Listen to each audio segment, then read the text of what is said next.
Hello there, my fellow bookworms and book dragons. Welcome back to Bookmarked by Brittany. If this is your first time here, this is my dog who just walked in the room. I don't know if you can see her. My name is Brittany. On this channel, I like to talk about books and topics around literacy. Now, I know I made 2 videos and then I dipped. I didn't dip on purpose. I was away and I forgot to take my mic and my ring light with me, so I was like, bleh. Couldn't make any YouTube videos, just focused on being away, but now I'm back and I'm ready to make some videos. So today I don't have a specific topic that I'm going to talk about, but I did want to talk about the books I've been reading during the summer and also some of the books I've purchased while I was away. So yeah, let's get into it.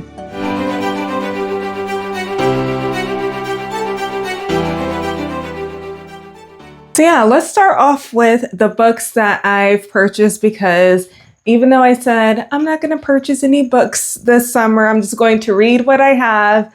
You know, whenever you pass either a bookstore or you're somewhere and you see a book, you're like, God, that looks like it could be really beautiful up on my shelf. It looks really interesting.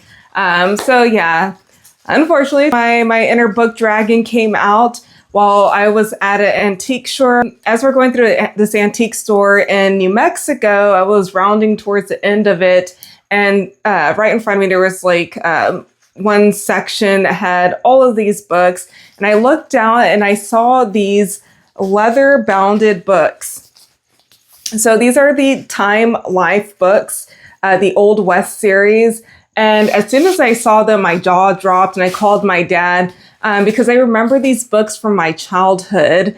My dad had the entire collection of these books. I'm not sure what happened to them later on, but I was telling him that I found them and I was really excited. And I was talking to the lady there at the antique store, and she was telling me that, you know, she's familiar with the books, and people come through the antique store and might be looking for a book to complete their collection. So I decided to purchase 2 of the books to start my own collection, because it kind of has a fond childhood memory of that.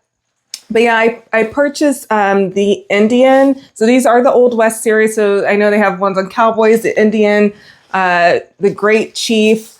And these are just really informative pieces, just reading from the table of contents. You have The Faces of a Proud People, The Wide World of the Horse Indians, An Ingenious Way to Live, The White Man's Invasion. And so these are just, I mean, they have gorgeous like photographs and artwork and just really informative pieces, and maps as well as like territories and stuff. So I remember these from whenever I was young, but whenever I looked at these, I was way too young to like read or understand it. But I remember looking through the pictures. I just remember all of the images on the front of the picture. I mean, these are really gorgeous collectibles. They're leather bounded, and I don't know if you can see the engravings within the cover. So I was really happy to find that. It was like one of my favorite finds this summer. And then what else did I purchase? Well, this 2 of the books, physical books I have, I did not purchase.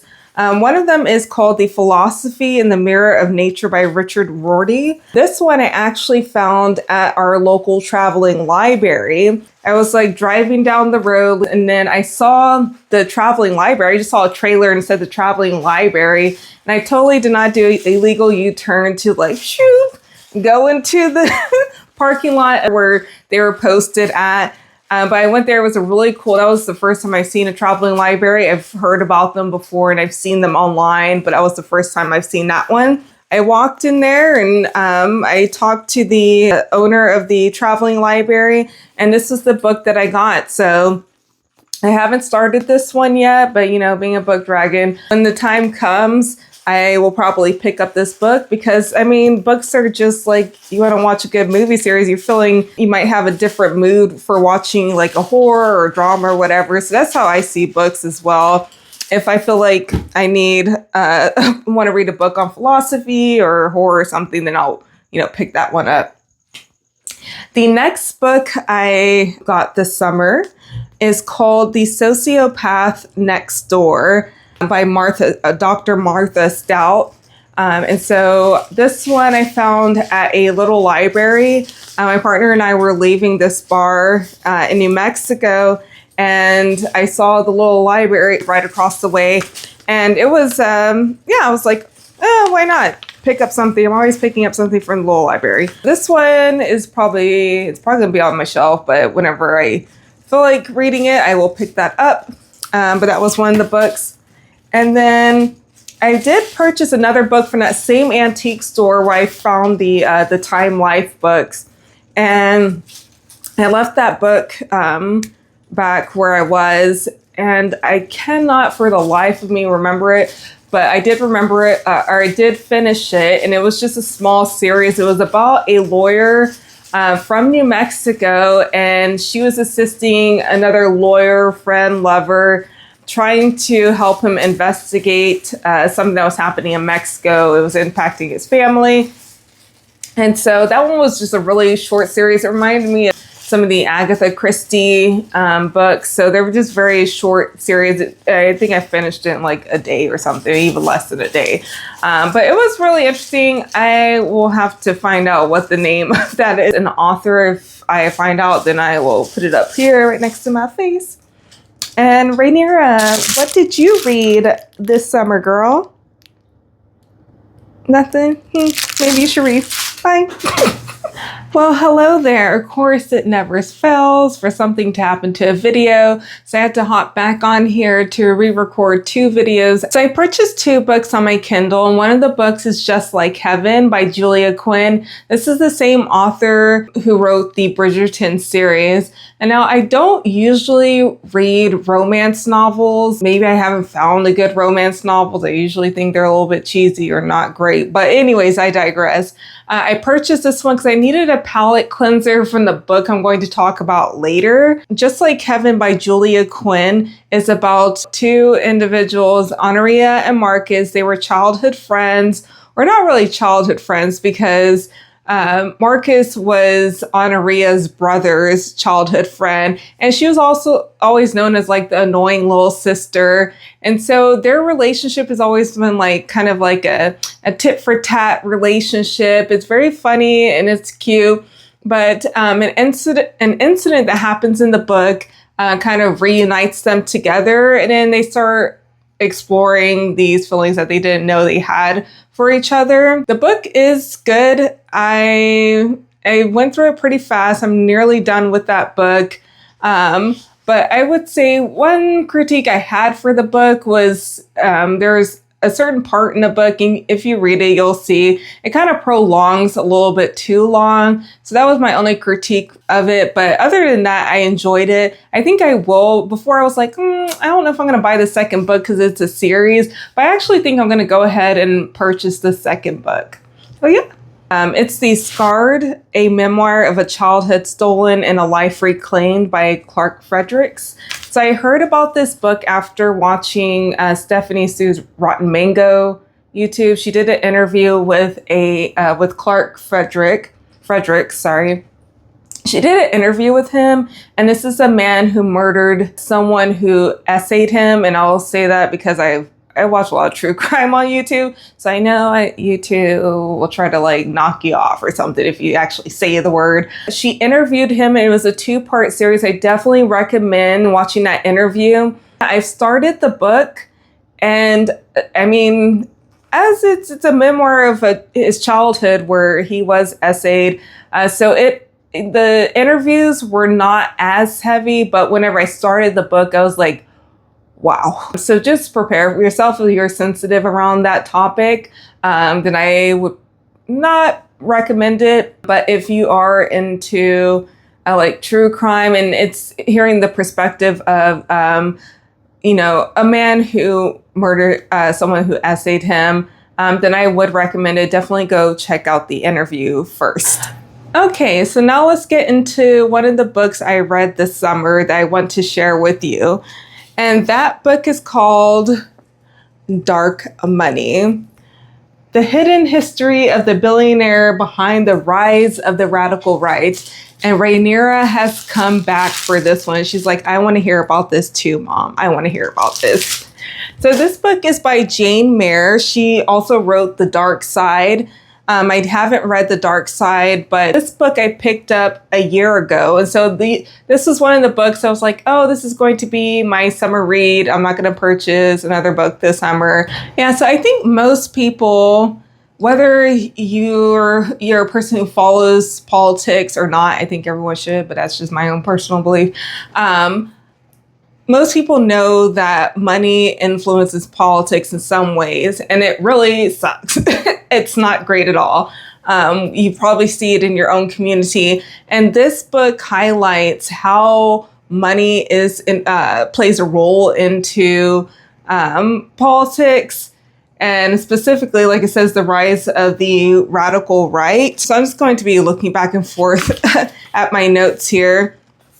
This book kind of gives a chronological time in modern history of how billionaires started to influence money into politics. And it really starts off with, the book starts off with like the Koch family and how the Koch family was trying to first run for office and just really try to influence politics through their own means. And whenever they saw that was ineffective, they went ahead and started looking at ways that they could use their money to begin to change legislation that was in the benefit of their own companies.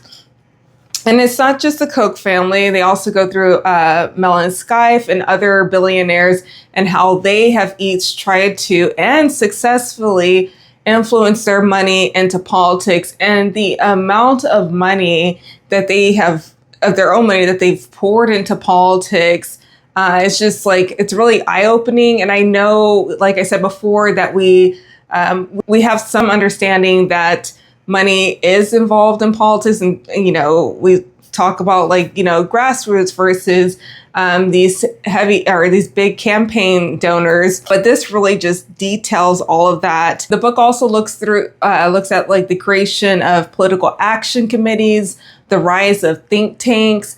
Honestly, I remember whenever I was in college, there was one think tank, and I can't remember, but I would always go to that think tank. They had resources online, and I would always go to their website looking at their resources. I remember thinking, oh, it would be nice to work for a think tank. That sounds really cool. I really like what they do. But then reading now, this is several decades, maybe a decade or so later, a decade, Brittany.